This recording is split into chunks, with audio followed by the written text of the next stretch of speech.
Yeah.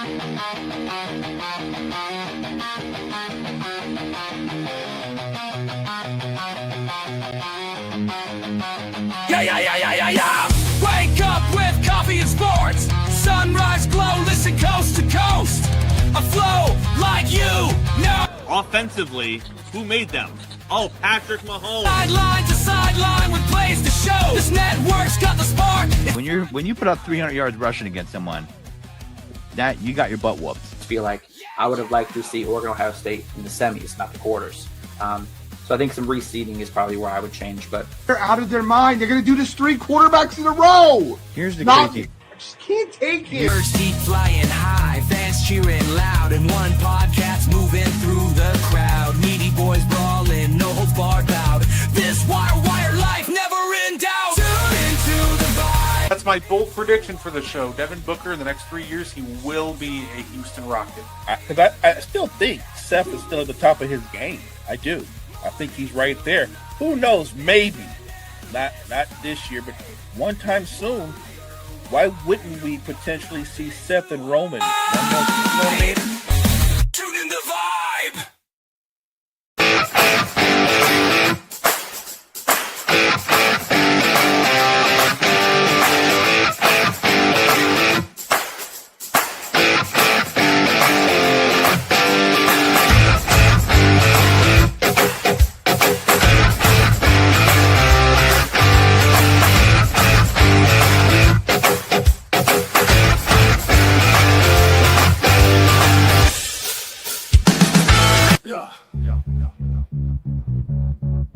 Gardner on the mic tonight. News coming in left and right. Oh, better with the latest fight. Gene's got that insight sight. Champions rise and they fall. Wire to wire, got it all. Every move in every brawl. Tune in for the curtain call. Wrestling talk all night long. Catch the latest match and song. Ring the bell, let's get it on. Every story bright and strong. In the ring they clash and roar. New rivalries and so much more. Titles change and legends roar. What's poppin', y'all? It's your boy, Guard E3, and welcome to the Meaty Boys podcast. Of course, joining me just like every week, he is Mo Better. How you doing, Mo? Doing great. Beautiful Tuesday night. Getting ready to talk some wrestling. Let's get into it. So, normally we start out our pay-per-view or PLE reviews by starting at the beginning of night one, working our way through the card until we get to the card. But we're going to kind of sort of do that. What I mean by that, I feel like when a weekend like this happens, Mo, we got to start at the main event. More so what happened after the main event of night 2. What's up, Keith? Hey, Keith. And honestly, I was very disappointed what happened after the main event of night 2. John Cena's taken a bow from the crowd. What happened was I actually thought this was the perfect ending to SummerSlam, and I thought it was over, so I turned it off. Only for, Twitter to start blowing up, to let me know that I indeed turned it off, apparently too early, because we got the return of Brock Lesnar.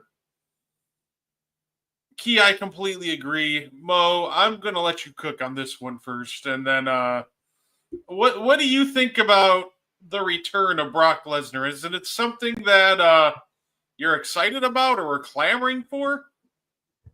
I'm disappointed.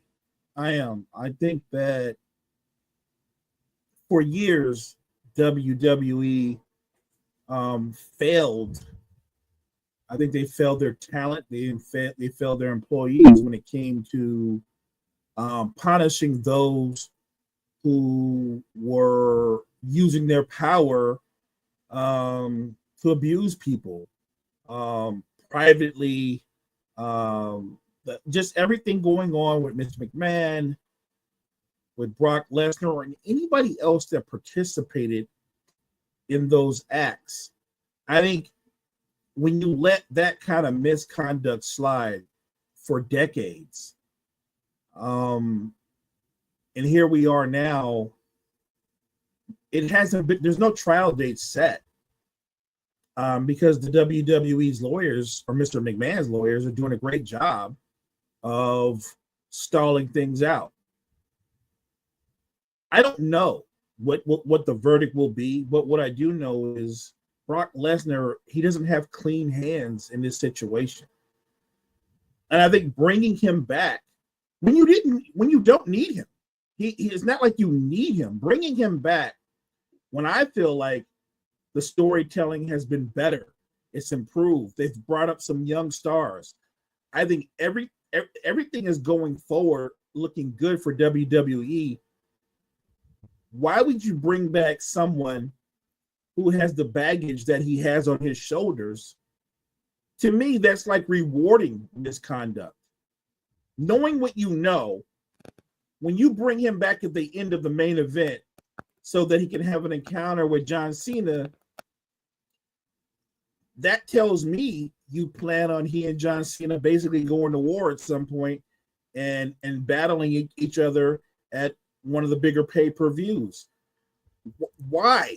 I don't understand. I just feel like Cena's on one end of the spectrum and Lesnar's on the other end of the spectrum. I don't think Brock Lesnar should be anywhere near the WWE at all. That's just me.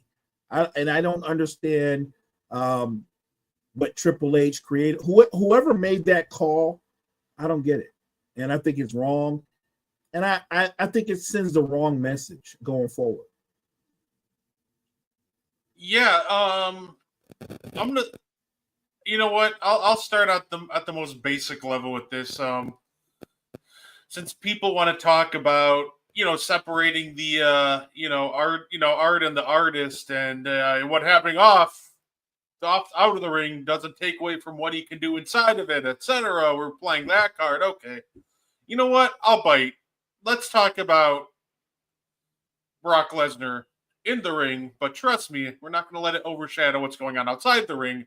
The reality is, when's the last time you really saw an interesting... How many interesting Brock Lesnar matches have you seen in the last, decade? 2? His match with Roman was fun. He had a fun triple threat match back in, 2017. Sorry, it's a fatal 4-way. Brock Lesnar, before he left, was just he had run its course. It was over. It was done. It wasn't entertaining anymore. I don't need a Brock Lesnar John Cena rehash of their mediocre 2014 Night of Champion match. I'll even spell it out for you how that match goes.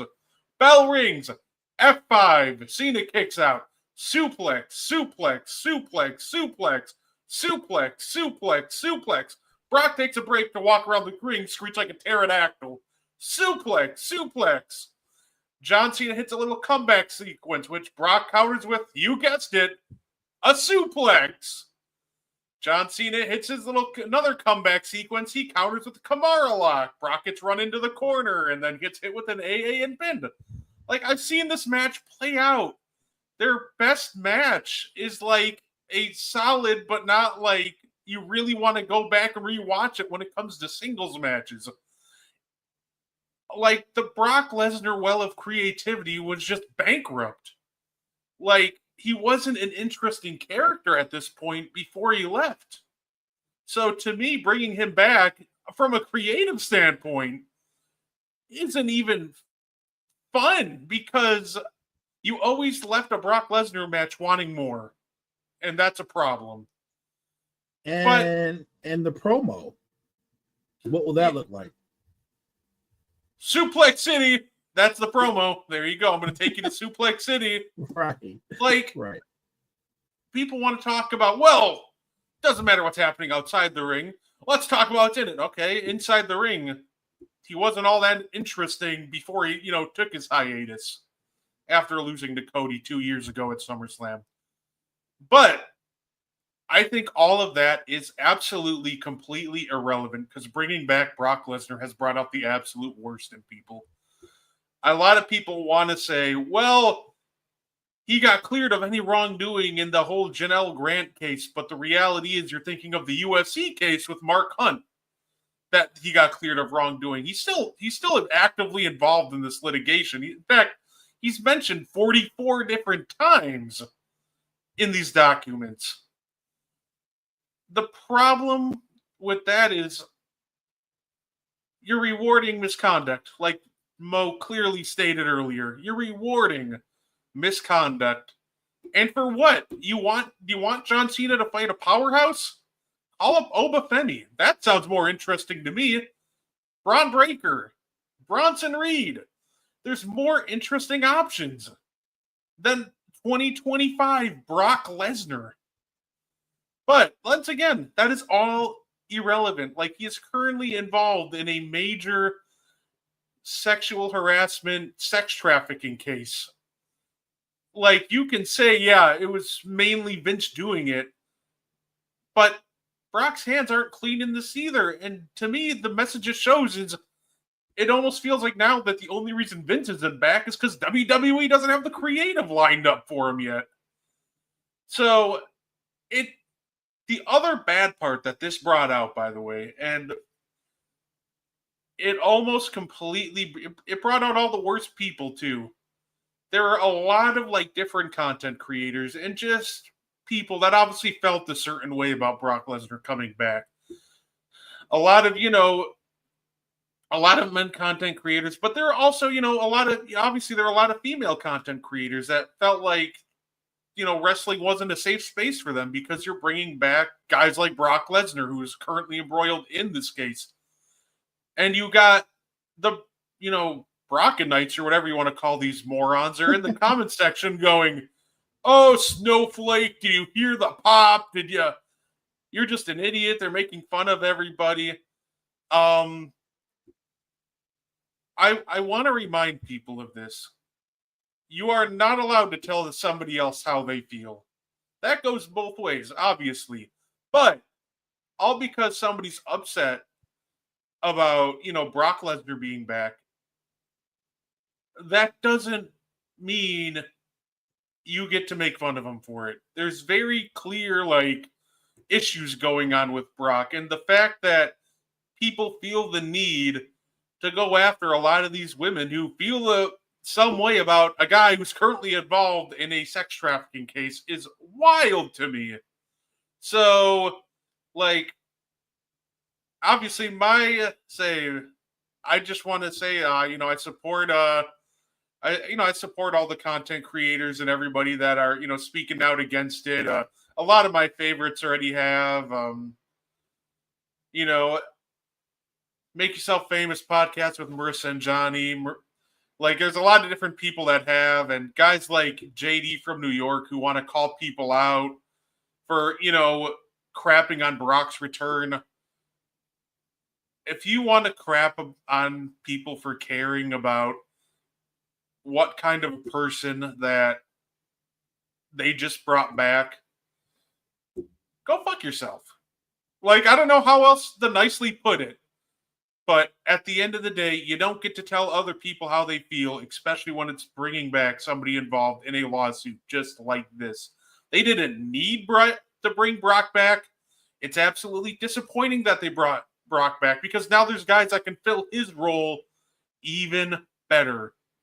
So overall, that was the most disappointing decision they could have made. And Triple H and WWE for ducking it. Canceling the press conferences.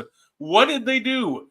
Triple H gets on air and goes, "Well, yeah, John Cena has a wish list of opponents that he wants to wrestle," insinuating that this was John Cena's call. John Cena comes out today in an interview and goes, "Yeah, I'm just wrestling who they tell me to. I know how." So they already got caught with their pants down. They tried to throw Cena under the bus for bringing Brock back, and that didn't work. So this is just a disaster class all around. If you got to try to point fingers to justify why you should be bringing someone back, probably just shouldn't bring them back. And now if this litigation even gets settled, if this doesn't get completely thrown out with 100% shadow of a doubt that they're innocent, how terrible does WWE look for bringing Lesnar back? Like, because you can't go, well, we didn't know. You can't play stupid. You can't say you care because you clearly don't give a crap. Like, at the end of the day, like, WWE put themselves in an awful spot. And for what? For nothing. For a nostalgic cheap pop. For headlines. And we have almost, you can argue that they ruined another part of the John Cena retirement tour. They ruined the 17th title win because of Travis Scott. Now John Cena turns babyface, loses the title to Cody in a match of the year candidate, and now everybody's talking about fucking Brock Lesnar. Yes. Like, let's leave Brock in the past. He can piss off, or as he prefers, according to court documents, pissed on, whatever he wants to do. Let's focus on the younger talent. I couldn't agree with you more, partner. I think everything you said is spot on. Maybe this is Brock Lesnar throwing in a chip that was owed to him. I don't understand why you would bring him back. Period. Just because, like I said, he didn't have clean hands in the situation, and you are rewarding misconduct. And until this litigation is resolved, and if he's absolved from it, and they said, well, he didn't do anything or whatever, that's different. But there's been nothing like that said, and I just feel like WWE is shooting themselves in the foot unnecessarily, and they're complicit by bringing him back. And they're not just bringing him back; they're making him part of a major storyline, which is even more insane. And that's what's most egregious when you think about it. And you know what? I think at the end of the day, like, silence is deafening, right? Sometimes being silent speaks a lot louder than, saying anything. It would have been so easy for Triple H to just do the press conference and just take these questions head on. You could have actually maybe gained some, respect and knocked some of these narratives out and tried to do what you can to control the situation. But now you ducking the press and saying nothing, that just makes it seem like you're running. And that is a horrid look for the company. So they just better pray that this whole thing gets thrown out and everything gets proven false beyond a shadow of a doubt. Because if it doesn't, then this is just, it goes from an absolutely horrid decision to just the worst kind of disaster that you can absolutely dream of. PR nightmare for sure. And I would be shocked if at future events there aren't various types of protest right outside the events. Fair enough. I'm not shocked that Brock is back. I mean, SummerSlam is in Minnesota next year. If Brock and Hogan can come back, I don't see why there'd be any more reasons or excuses to bring back Del Rio or put Benoit in the Hall of Fame. Okay, you know what? If you want to put Nancy Benoit in the Hall of Fame, I can get behind that. The first women of wrestling. I think she had a great character. Yeah. Chris Benoit can't go in the Hall of Fame. Chris Benoit should be nowhere near the Hall of Fame. He cannot go in the Hall of Fame. And I get it. You can go, well, Chris Benoit, the performer, is absolutely a Hall of Famer. But what he did is so horrific, he can't go in the Hall of Fame. Like I said, if you want to honor a Benoit, put Nancy in the Hall of Fame. Yeah. Agreed. But even putting in, I think that would be the most respectable decision that you could do, because I think Nancy deserves it, and she did. At the end of the day, she probably, she would deserve the honor. Chris, at the end of the day, 3 people died that night, and only one of them had the choice, and that was Chris. And for that alone, he should be nowhere near the Hall of Fame. Alberto Del Rio, there's rumors that he could be on his way back, but I'm hoping not. Del Rio is somebody that was maybe the least interesting part of the 2011-2012 main event scene, and that was saying a lot. There's a lot of bad stuff going on.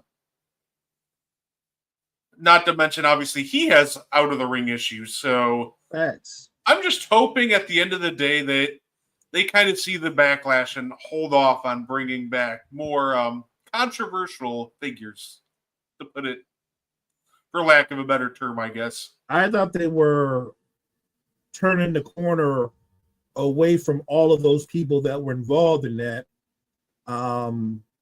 And just like that, Brock is not, like I said, he's not just back. They're making him part of a major storyline. I would think that Triple H and the powers that be, they might want to give this a second thought. I think part of the unfortunate thing, too, is like one of the things we kind of loved under the Triple H umbrella was, well, he was building up guys like, Drew McIntyre emerged as an even bigger star, well bigger than anything he was under Vince. Obviously, you're elevating guys like Gunther even more, Bronson Reed, Braun Breaker. We got Oba Femi in the pipeline. Like, we have a lot of these guys, young guys that we were focusing on. I thought it was great. Continue to get these young guys. But ever since that, we decided to go back on Netflix. It's like that kind of went away, because what did we build the opening night of Netflix around? Rollins and Punk, okay. But they also made The Rock a big talking point, and The Rock was a big part of the build up to Elimination Chamber, and then the Midsummer, we're bringing back Goldberg, and now we're bringing back Brock Lesnar. We're bringing in celebrities like Travis Scott, and you know what? Jelly Roll. Yeah, Jelly Roll, I will give credit for. You could tell he did work his butt off for that. But my point is, like, we're kind of starting to steer back into the same issues that we had under Vince, where it was more celebrities and part-timer and less young up-and-coming talent. So I hope that they kind of correct themselves and slow down on bringing all these part-timers and celebrities in. Agreed. I'm with you. But you know what? I don't want to dwell on the negative for any longer, because there was some good this weekend, and I figure we might as well talk about it. At the end of the day, there are a lot of great men and women that put on a show and entertained us for 2 nights, and I want to talk about that. So why don't we talk about some SummerSlam action? We started off with a tag. Let's start off with a tag team match. We started off with Roman and Jey Uso versus Bronson Reed and Braun Breaker. Obviously, Jey and Roman won. I thought this was a really fun match, Mo. What did you think about the opener of night 1? I thought the match was entertaining. I just didn't like the ending. I don't think it was necessary for Roman and Jey to win. They don't need that. They're both so big and they're so over. I think for the storytelling aspect, it would be better for Reed and Breaker to have gotten the win, because we know at some point Reed and Breaker are going to be tag team champs. And I just thought it would have been better for the overarching story, because that faction is still relatively new. But it should have been a completely big night for the whole faction, obviously, with what Seth did later that night. But I just think I didn't see the point of bringing Roman back, this little interaction, and then they have this tag team. Again, entertaining match. I would have rather Reed and Breaker get the win. And I completely agree with that. I get why you open up with a Roman and Jey win. It's a great, moment for the crowd to really get them going. Obviously Reed, it's funny because you knew Roman was taking another break. He's got to go film Street Fighter. So you figured that Bronson Reed and Braun Breaker would get their comeuppance soon enough. Obviously that happened the next night on Raw. But overall, I think this was a fun start, but I do agree. If you're going to take out Roman, I'd almost rather that Reed and Breaker win the match and then just take out Roman afterwards and really build them up as an unstoppable threat. Right. Say, we had a fun tag team title match as well with the women. Charlotte and Alexa are growing on me. Roxanne and obviously we had the team of Roxanne and Raquel versus Charlotte and Alexa, and I'm loving this team of Alexa and Charlotte. They work so well together, and I'm glad that they came away with the tag team titles. I think their interactions are what draw you in, right?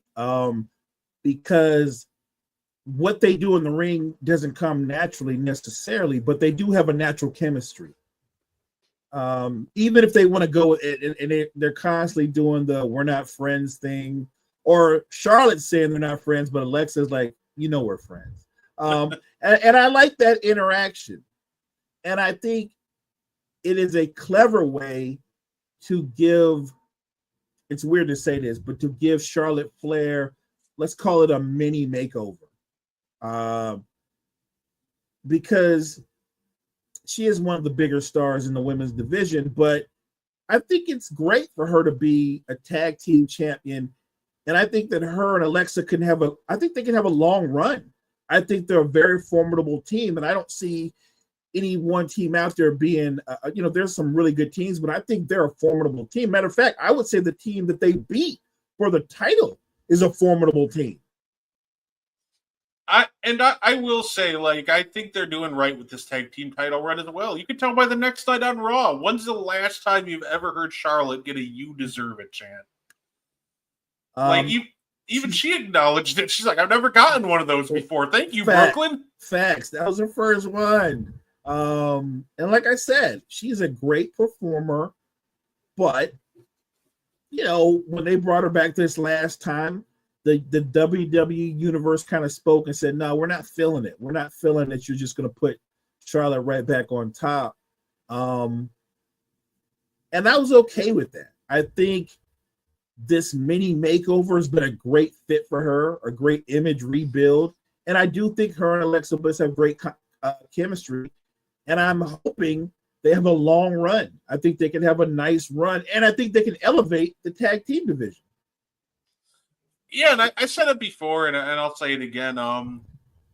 It felt like turning Charlotte babyface should be the easiest thing in the world, and now we're seeing it. You focus more on the Charlotte and less on the Flair. She doesn't always need to be competing for world titles. They're showing more in-depth character work than they ever had with Charlotte, and I love it. I love this for her. I thought a lot of Charlotte hate really wasn't even her fault. I thought it was more so the fault of WWE booking, just wanting her to play the same character. But she's showing you now she has a lot of depth and a lot of range, and she can play a lot of different, act some different parts. So, and when you watch her, you forget how talented she is in the ring. Like, there's not many things she can't do in the ring. Be it on the mat, she can wrestle at a high level, she can take to the air. Like, Charlotte Flair is an entertaining and talented performer. And like you said, I enjoyed when Alexa first came back. So them becoming a tag team, even though they're unlikely partners, it just works. It's a chemistry thing. That it thing, together they have it. And I hope they have a nice long run. Yeah, absolutely. Like I said, I love this for Charlotte, and I've always loved Alexa. So the next match was interesting, Mo, because I actually thought it was the best these two could have possibly done. Jade and Tiffany. You know what's funny? I saw people online saying this match should have gotten another 5 to 7 minutes. And my counterpoint to that is I think this match worked because it was only 7 minutes. It gave both of them enough time to empty the clip, hit their entire arsenal, and get out of there. Great. I don't think it should have gone longer. I think if you push this match an extra 5 minutes, it's just going to be 5 extra minutes of rest holds. So I thought this match probably went as well as you would have thought, the best case scenario for it. And I think it ran the perfect amount of time. And I feel like this is the blueprint you should follow in Jade matches. Have Jade come in, have her and her opponent just kind of empty the clip and get on out of there. I couldn't have said it any better. Look, and I want to remind people, Jade Cargill is not a finished product. She's still developing the same way you would develop an athlete in a different sport. As a sports entertainment superstar, she's still developing in the ring, on the mic, all of it. And I thought it was an entertaining match, but there were a couple of glitches, and they were obvious glitches. Even the ending, there was a glitch because there were pauses when they were up on that top rope. It was hinky. It wasn't very fluid. But my concern coming in was they're gonna mess around and put Jade over way too fast and put a belt around her. She's not ready for that. So I was happy with the fact that Tiff got the win. Although I don't like Tiffany.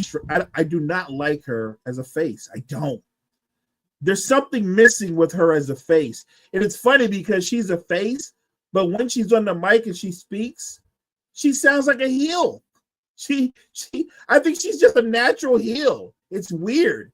They've turned the heel into a face, but it doesn't work. She's much better when she's the heel that you love to hate. Night 2 is listen, we'll definitely get to night 2 in a little bit, but if they would have literally just ended it as John Cena walking out, embracing the crowd one last time, I would say it was the second, best show of the year would be SummerSlam night 2. But say just behind Evolution, but unfortunately that didn't happen. Night 1 felt like watching Happy Gilmore 2. Say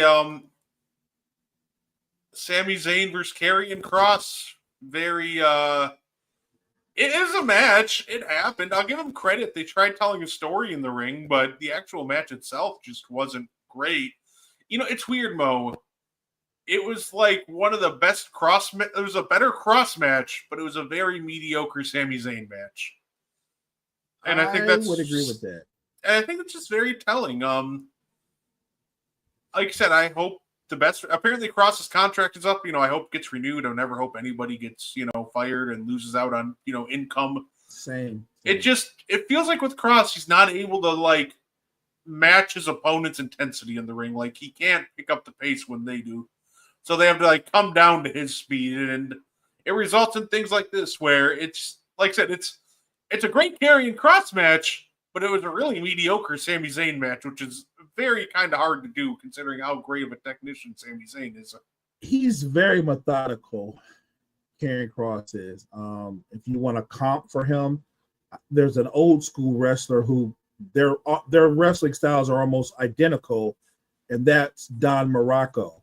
They're very similar, very, very slow, very methodical. And that worked back in the day because those matches were more brawlish than they were wrestling matches. I just thought Karrion Kross, to me, and I think you agree with this, is an interesting character, but he's yet to form that bond with the WWE universe where the fans are like, we want more of this. We want to see more of this. I think they know they like the character, but I don't think they enjoy him in the ring as much. And I like the character, but I think that, and I don't think this is a bad thing, I think his strength or his future would be more as the head of a faction or even a manager, a mouthpiece. I just don't think as an in-ring performer, I think he's mid-card at best, and I don't even think he's at the top of the mid-card. So I feel like he's still in wrestling purgatory because we keep waiting for him to pop, and there is no pop. It's weird because it's like a cycle of where the crowd really gets behind him, and it's like, we want Kross. The match happens, and it's like, well, that's it. And then obviously he starts doing some cool character work again. Then it's back to we want Kross, match happens, that's it. And then we're just in this vicious cycle. So you know what it is, Brett? He's wrestling version of what is the guy's name, the coach? He's Eric Bieniemy, right? Everybody talks about Eric Bieniemy, terrific offensive coordinator, terrific mind, learned under Andy Reid and all that stuff. And then every time Eric Bieniemy goes and interviews for a head coaching job, he flubs it or he's a dud or whatever. And then he goes back to being a great offensive coordinator all over again. And then he gets another shot at it and it doesn't happen. I think it's the same way. Cross builds you up. The crowd gets behind him. The WWE is right on the edge of their seats ready to embrace him. And then he gets in the ring again. And then they go, oh, yeah, that guy showed up. And we start all over again. Yeah, like I think I'm hoping for the best of him. Like I said, I hope he gets a nice big raise on his next contract. I do want them to keep him because I think that he has value if they find the right, it really is about finding the right zone or the spot for him. I'll give you a good example. When the Miz first came on the scene, they didn't really know what to do with him, and then they found a lane for him. It could be a simple thing that you can build up into something big. I feel he's too big of an ego or dynamic of an ego to be a follower. I do think he's a natural front guy or a leader, if you will. I just don't know in what capacity. No, and that's fair enough. And yeah. So, like I said, I hope they keep him because the character's interesting, and I do think he has a lane. I think we just gotta find it with him. Right. Say, and we talked about this guy earlier. We had a tag team match: Randy Orton and Jelly Roll versus Logan Paul and Drew McIntyre, and I alluded to this earlier, Mo. I was impressed with Jelly Roll. For a multitude of reasons, right? Normally, when we see celebrities come in, they come in and it'll be, oh, well, I'm going to win this match. Okay, well, not only you can tell Jelly Roll put in a lot of work to continue to work on his wrestling skills, and even the little things, like his timing was great. Like, I thought that went as well as you possibly could have asked, but the fact he came in and also, even was like, hey, I'm willing to lose right away, which is honestly a lot of celebrities, their ego won't allow that to happen. So the fact he came in, he put in the work for weeks, had a fun match, and even willingly took the pin, I think that says a lot about him. And he showed me enough that he cares enough and he's passionate about him enough that if they're intent on bringing in celebrities for future, appearances, bring back Jelly Roll. Bring back more guys like Jelly Roll who actually care if you're going to continue to bring in celebrities. Well, there's celebrities that just show up and want your acknowledgement that they're celebrities, and then there's celebrities who show up and fully embrace being part of the WWE universe like Jelly Roll did. Before SummerSlam, you and I had a conversation on Meaty Boyz, and you alluded to how he got committed, he got into training, he got in better shape. He was really embracing this experience. And I have a big appreciation for guys that go the extra mile, guys and gals that go the extra mile and really embrace the experience. And I told you, I said, if he's a credible performer, I love it. And he was more than credible. He did a great job, and I would not mind seeing him in the ring again. Matter of fact, I'd like to see him in the ring with another celebrity. I want you to put Jelly Roll in a cage match against Travis Scott. Yeah. I'd love that match. Honestly, watching Travis Scott get wiped out would be fantastic. Absolutely. I don't.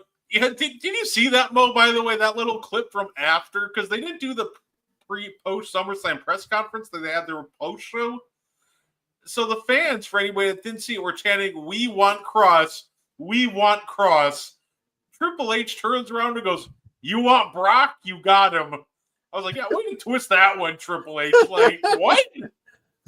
And by the way, it goes without saying, in the WWE universe, there are so many terrific athletes, period, men and women. But I don't know if there are two better athletes than Montez Ford and Logan Paul. their athletic abilities are off the charts. I'm watching like the Street Profits in that tag team ladder match. I'm just watching it like, give me my Montez Ford single push already. Like, I need to see it. Like, even if it falls flat on its face, like, I still need to see it happen. Like, let the guy sink or swim on his own merit. And here's the thing. I don't think you have to rush him up to, up there in the heavyweight championship picture. I think Montez Ford can elevate a couple of the mid-card belts. You know what I mean? I think he'd be a tremendous U.S. or IC champion. I'm here for it. I'm ready for. What's a great rivalry? Could you imagine Montez Ford going against Logan Paul? That's a great rivalry. That'd be a great, incredible, athletic back and forth. I think, you know what? You gave me an idea, because I think we have, ironically, Mo, the matchup is right there. Two of the most unintentionally hilarious superstars on the roster might be Montez Ford, is just utterly will make the most random facial expressions and just start doing the most random things mid-match. It's the funniest thing ever. But the other guy who does that really well, Solo Sikoa. Oh, yes. I think if I put those two together, one, I think the power of Sikoa and the strong base he gives would work well with Ford's, high flying. But their little like antics and their little like dances and just the little things that they do, I think that would make for a really fun mid-card rivalry. I like that. Give me Ford versus Solo, and then obviously Dawkins can back him up to try to fend off the bloodline. You know what, partner? You just made a match. You sold me. First of all, Solo's so entertaining now. Like, you can tell he's in his bag because he loves being petty and making fun of everybody. Like, I love Solo. Throwing a Montez Ford Solo going back and forth, that works. Dawkins would have his back, although the numbers game would always favor the bloodline. But who knows? Maybe they can add another guy to their situation to help Dawkins out. But I do like that. I do like that idea. I'm ready for them to, instead of trying to bring back somebody from the past right in front of you, I'm ready for it. I think Montez Ford is ready. I think Obafemi, to me, he's a beat away. Like, he's almost outgrown NXT. I think he's ready. His name escapes me, but he's on the main roster right now. Young guy, we were just talking about him. Oh, Carmelo? Yes, come on, man. Let's go. Kid has all the talent in the world. Let's go. Let's go.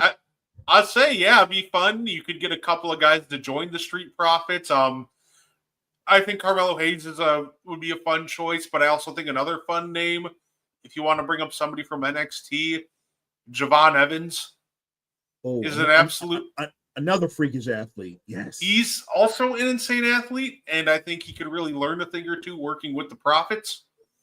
Obafemi's an interesting case because he just has superstar written all over him. I just don't even think you need to bring him in with anyone. I think he's only in NXT because they have no clue how to have him drop the belt. 100%. And I think they're like, well, we don't want him to drop the belt because we don't know what to do with him on the main roster yet. You know what I mean? They don't know. And I feel like they're like, well, let's just keep him there. But you can't keep him there forever. Yeah, I think too. I think honestly, I would bring him up almost like you brought up someone like completely different wrestlers, but bring him up like somebody you brought up like AJ Lee with have Oba come up and win a title on his first night. Like, you can't do that with everyone. Right. No, it was Paige that did that. Remember Paige? Wow. But I think you can't do that with everybody. But I think you can do that with Oba. Like, you can give him that Kevin Owens push where he pinned John Cena in his first match. And I think you could do something equally insane with Obafemi on his own merit. So I would just have Oba come up and maybe immediately win the United States Championship or just beat a main event star right off the bat. I think he has everything you would want. The guy's charismatic. He's he's a big man, but he can move in a way like a lot of smaller men moves. And he's not a one-trick pony. He's got a variety of moves. The only thing that's holding him back is the WWE powers that be. No, absolutely. I just absolutely. I'm excited to see them bring up Obafemi at some point. Of course, Mo, we had the main event of the evening. This was such a refreshing match, and the reason I say that is it felt like the first main event in forever, where it's just wrestling, no interferences. We didn't need any special gimmicks. It was just wrestling. And Punk and Gunther put on a masterclass on how to tell a story in the ring. Gunther was overconfident, but we all have heard it before. People react differently when they see their own blood. Gunther got busted open and almost got scared, and CM Punk, was like a shark that smelled blood and immediately jumped on it and won the world title. And then, of course, he got cashed in on about 5 minutes later in the ruse of the century. So I guess we'll kind of break this one up into two parts, Mo.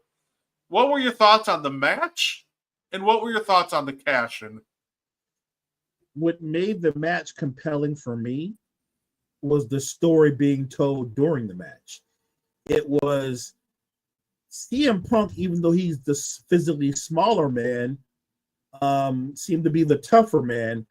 But Gunther, they didn't water Gunther down. Gunther was dominant. Like Gunther had the match in hand, right? Like early on, those chops had no effect, but you know how that goes. Everybody can withstand them in the first 5 minutes.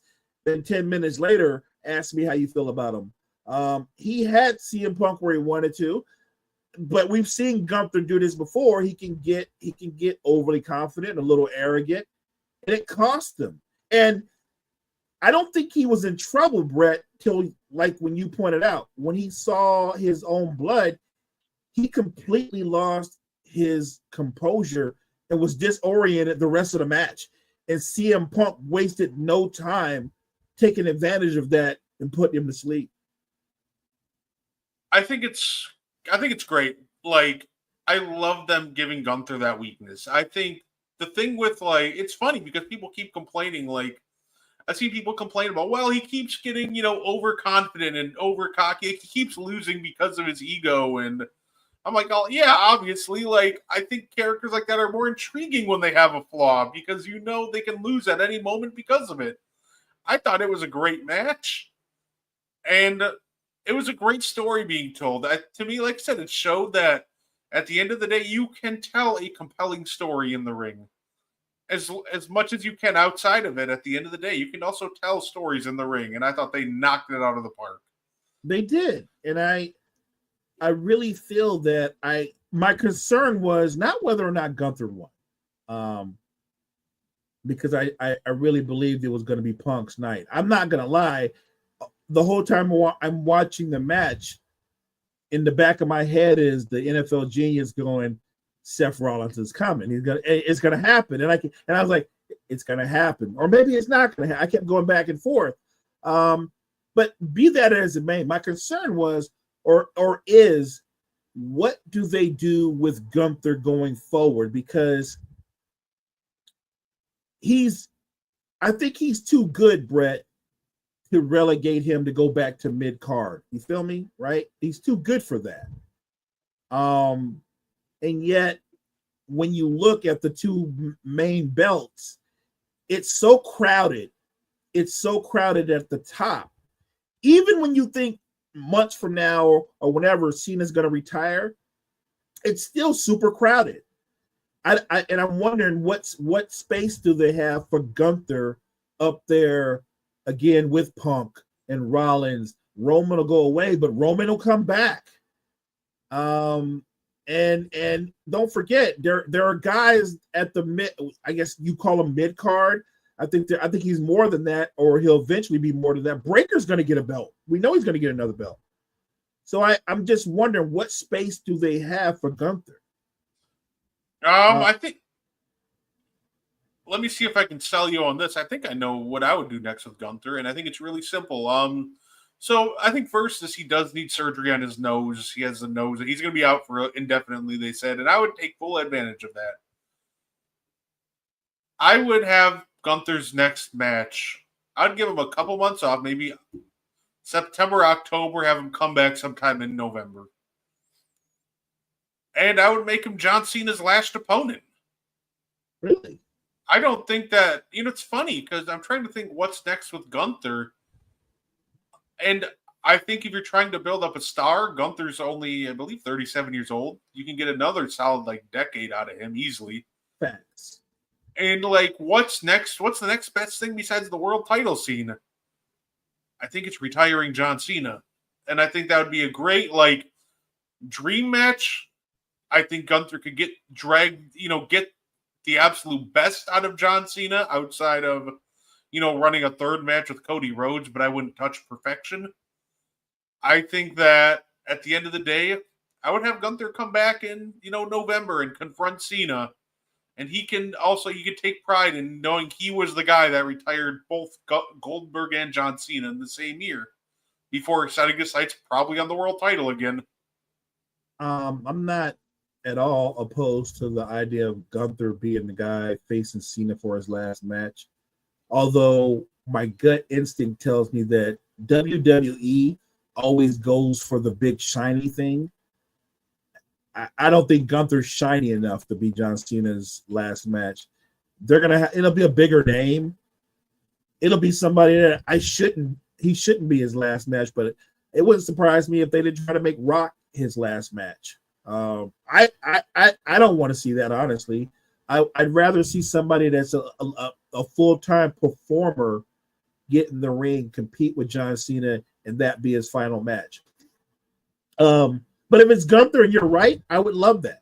I don't trust WWE to do the simple thing, because that seems like that makes too much sense, which means they probably won't do that. Yeah. No, because I keep thinking about all the stars that you could possibly run his last match, and all of it, when you think about guys that maybe old rivals.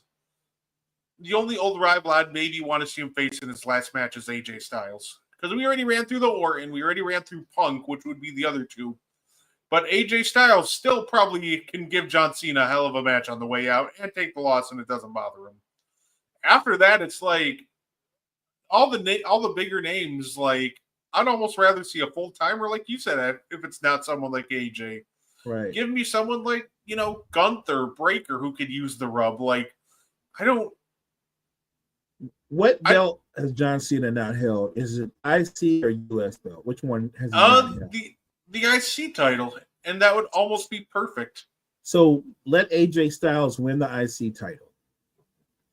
And I know most people will say that AJ Styles should win, but I feel I would have no problem if John Cena won the match and won the one title that's eluded him over this incredible career. I'd be good with that, because all he's going to do is turn around and relinquish the belt, which means they're going to have a tournament for that belt. Have a tournament that, concludes at the Royal Rumble after John Cena wins and relinquishes it. And I think that'd be a great story to, because you're always looking for stories during the slower times in December. And I think that'd be great, having a tournament for the IC title. Or I think you could use that to set up, because I almost think that would almost be a perfect spot for, Gunther can be the final boss in an IC title tournament, and it would be perfect. Like that. Yeah, I like that. I like that. You have him just breeze right through the one side of the bracket, and I wouldn't even be opposed to, in that scenario, Gunther wins the IC title again. I would use to be fair, I'd use that as an excuse to set up Gunther versus Ilya Dragunov at WrestleMania, but man, when is my guy Dragunov going to be back? When is he going to be back? They were talking September, so honestly, should be in the next month or so. Speaking of guys who have all the talent in the world, you almost forget about him. He's been gone so long. Look, the only guy that I would want to see get a push faster than Montez Ford would be Dragunov. No, absolutely. Yeah, and then I thought, you know what's funny, Mo? The cash-in, Gene called it. It was great. I thought it was greatly executed. Seth Rollins nailed that perfectly. So did Punk. But so did Heyman, by the way. yeah, I you know what? I hope that they find other rivals for Rollins besides Punk. Like, I am sorry, but my biggest problem with the rivalry is the lack of almost evolution of it. Like, the biggest problem that Punk had with, Rollins had with Punk when he first came back. Oh, he left us 11 years ago. He's cancer to the business and in the locker room. What's his biggest problem with them now? It's the same thing. Like, things have happened between them, obviously, Heyman turning, etc. But it's the same situation where it's almost like while they've had events happen between them, it's almost like the line of reasoning why they're fighting hasn't changed in like 2 years. Agreed. It's still like, yeah, you left me 11 years ago. Like, can I either get a different reason why Seth hates Punk besides Seth has abandonment issues? Like, let's mix it up a little bit here. Come on now. No, I'm with you. I'm completely with you. I know that a lot of people are speculating that Punk and Seth are going to meet at Mania, and Punk's going to win the belt. I actually hope that's not the case. The only thing that works for them is you don't feel like the hatred or the animosity is fake. That seems real, but I don't know if I want to see that again. Like you said, they're still warring and feuding over the same things. I don't know. Like you said, if we're really big on storytelling, that story's got to evolve. Yeah, if it's not going to, then have them run one more match back, maybe Hell in a Cell in Paris, or Clash in Paris, or a 3 Stages of Hell, just some feud ender, and then just move on. Like, I feel like WrestleMania 42, that's where you just run Seth versus Roman finally in a one-on-one world title match at WrestleMania. See, that's what I think is going to happen. That makes more sense to me, Seth and Roman. No, absolutely. What's up, David? Thank you for tuning in, sir. What's up, David? Why don't we get into night 2 of Summerslam, Bo? And this felt like night 2 of WrestleMania all over again. What happened? We sent 3 women out there, and they had a barn burner of a match to open the show. Rhea, Io, and Naomi. While I don't think it was as good as the Evolution triple threat match, this was also just a very good way to start the show. I enjoyed the match. Not as good as the Evolution match, but it was a banger. And I thought that all 3 women pushed each other. Like, Io and Rhea, we could agree they're kind of on a higher plane more times than not. But I thought that what was really impressive was Naomi stepped her game up and said, I'm equal to what you're doing. Like, and she had a strategy too, right? Like, she was being very strategic. Entertaining match, full of false finishes. But I love it that Naomi got the win. Kudos to WWE not doing the obvious thing and giving her a legitimate run. I love that they're doing that. No, absolutely. I completely agree. Let's see if she keeps the title. It feels like the Raw division is such a buzzsaw that she can lose it at any point. Like, she has a title defense against Io. I'm sure she'll retain, but then she gets the luxury of facing Stephanie Vaquer in France. Like, whoo, that's just a murder's row of opponents right there. Stephanie, look, Io's amazing. She can lose to either one of them. Vaquer might be more dangerous because she's got a rocket ship strapped to her back. Like, she's one of those young stars they're elevating already to those kind of heights. My gut feeling is that Naomi gets through both of those matches and she loses the belt to Rhea. I think Rhea eventually it's just Naomi and Rhea takes the belt off of her. Or I would prefer it if they do maybe another triple threat. Hey, they haven't missed with any of these triple threats, so I would absolutely take it. Do a triple threat, maybe throw in Bianca. Bianca does need a world title. A matchup that's long overdue is Rhea versus Bianca. Maybe we get that at Mania. I think you go either Rhea Bianca at Mania or Rhea versus Stephanie Vakir. Like, I don't think you can miss with either one. That would work too, by the way. Yes. Yes. I would say this next match did not miss either. A 6-team ladder match. This was a car crash. We had 6 teams.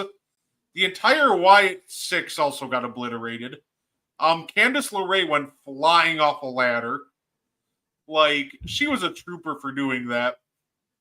Wyatt 6, though, ended up retaining. And I thought this was a beautiful tribute. Clearly, they were doing a tribute. It was the 25th anniversary of the original TLC match at SummerSlam 2000. So, overall, I thought this was a fun match, and I thought it was a beautiful tribute to that match. Beautiful tribute. Incredibly entertaining match. Brett, the match was so entertaining that I went back and watched it multiple times because there was so much going on in the ring and out the ring. You could miss some little things, like little nuances, and it was very good organized chaos. It was tremendous. Some of the false finishes. At one point, DIY getting flung from the ladders. Montez Ford doing his thing. Of course, Dawkins is I think Dawkins is actually very underrated as an athlete. So it was just incredibly entertaining. And again, much like Naomi retaining, I love the entertainment of the match, but I was completely satisfied that the Wyatt 6 walked away with the win. Yeah, absolutely. You'd say, hey, sorry about that. I had to clear my throat for a second. Hey, Nia Jax showed a lot of improvements. Definitely don't mind seeing her get that spotlight. Oh, she's come a long way. Wouldn't mind Io versus Julia for the U.S. title. That's another one. Honestly, next WrestleMania, let's just load up the card with women because there's like so many talented women that I want to see. Facts. It's getting to a point where I almost want to see like the women more than the men a lot of nights. Like the match I was looking forward to the most, arguably, was the triple threat. It was right up there, with Cody versus Cena this second. Yeah, it was a great match. It was a great match.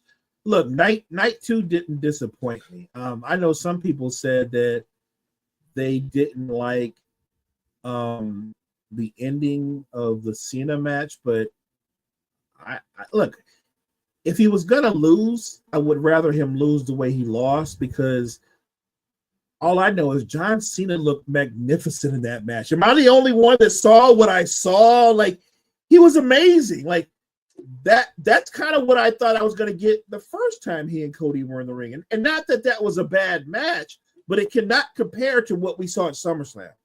That was an amazing match. And John Cena emptied the clip. Like, he was doing moves off the top rope. He was doing moves that he hadn't done in 10 years. Love that match. If you're a great champion, a great performer, and you're going out like that, those are the kind of matches that leave people with great memories of you, and they talk about you in the kind of way they talk about the greatest of the great. Him losing, it was like the second thing I thought about.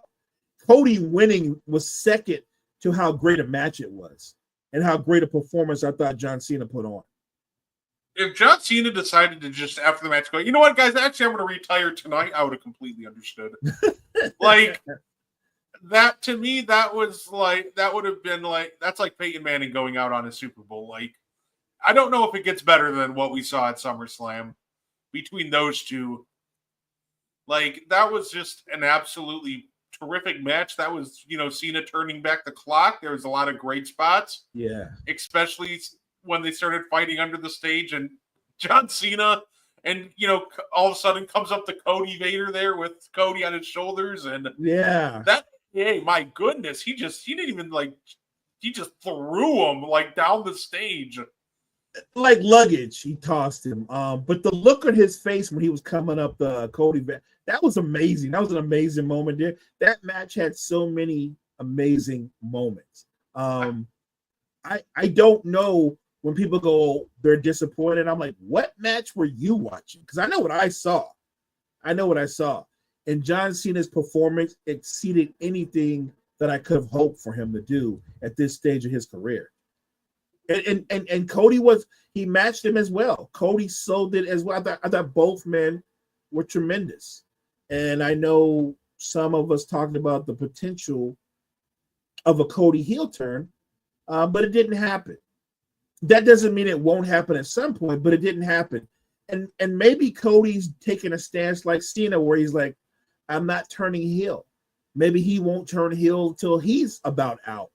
I just know that sometimes the main events can leave you wanting.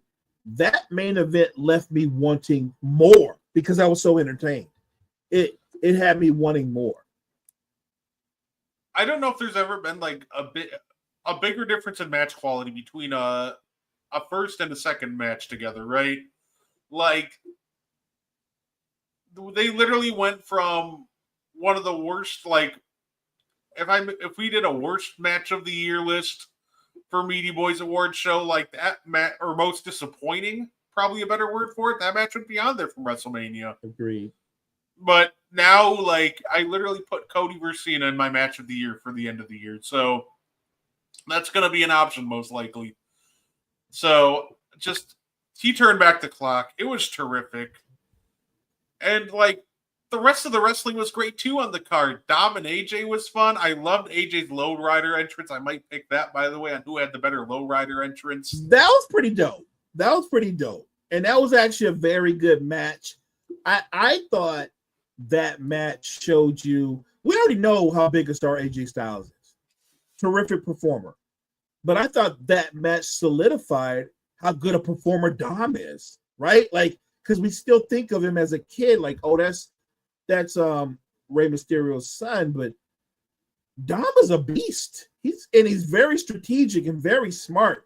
The thing that he did with the boot, that's brilliant. That is brilliant stuff.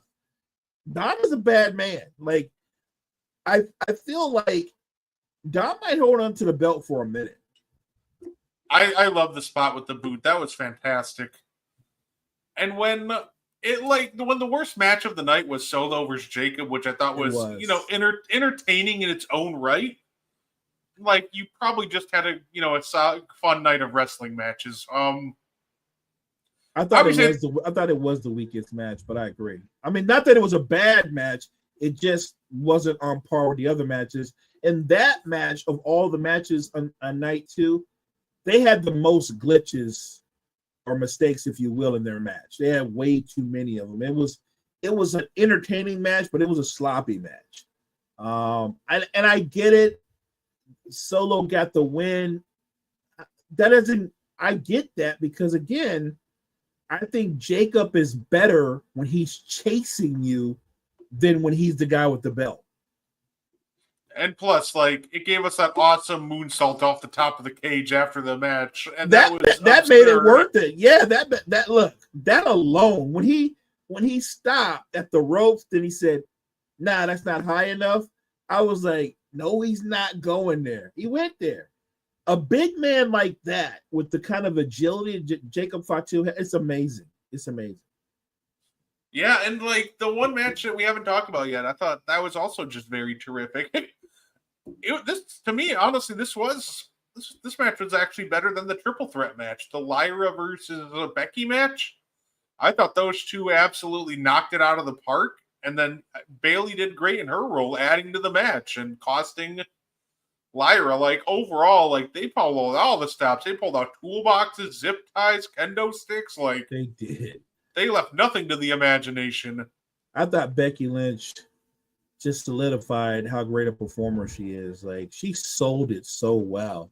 And Lyra stepped her game up too. Like, that's an underrated match, in my opinion. Like, you can talk about the start of the show, a night 2, and the end of the night 2, but that match holds up against all the other matches. It was an entertaining match.